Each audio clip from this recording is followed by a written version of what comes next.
Naka-sale ulit yung ating Austin Reeves Sniper 2 mga bossing. Sobrang ganda kasi ng quality nito kaya marami na talagang nakabili at marami pang bibili kasi bossing yung quality ng sapatos papakita ko sa'yo kung ano. Mga bossing, naka-quick foam material yung ating middle sole. Kapag tumatalon ka or tumatakbo ka sa sports na nilalaro mo, hindi masakit sa paa. Kasi mga bossing, napakalambot ng middle sole. Quick foam material po ang ginamit dyan mga bossing.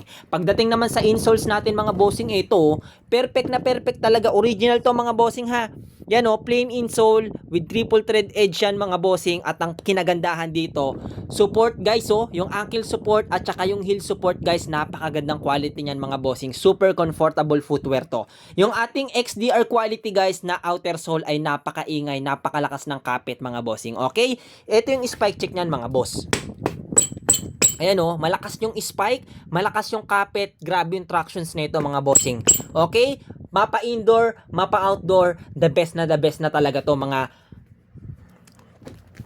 mapa indoor, mapa outdoor, the best talaga to mga bossing. At yung sizes na available, Diyos ko po, nagkakaubusan na ha, 42, 43, 44, 45 at 46 na lang po yung size available nito. Kaya paunahan kayo, ngayong araw guys naka-sale from 4,000 down to 2,500 pesos. Kaya kapag yan ay 4,000 na sa yellow basket, makikita mo, ibig sabihin, ubos na yung pa-sale natin mga bossing. Okay? Ilalagay ko yung yellow basket sa baba.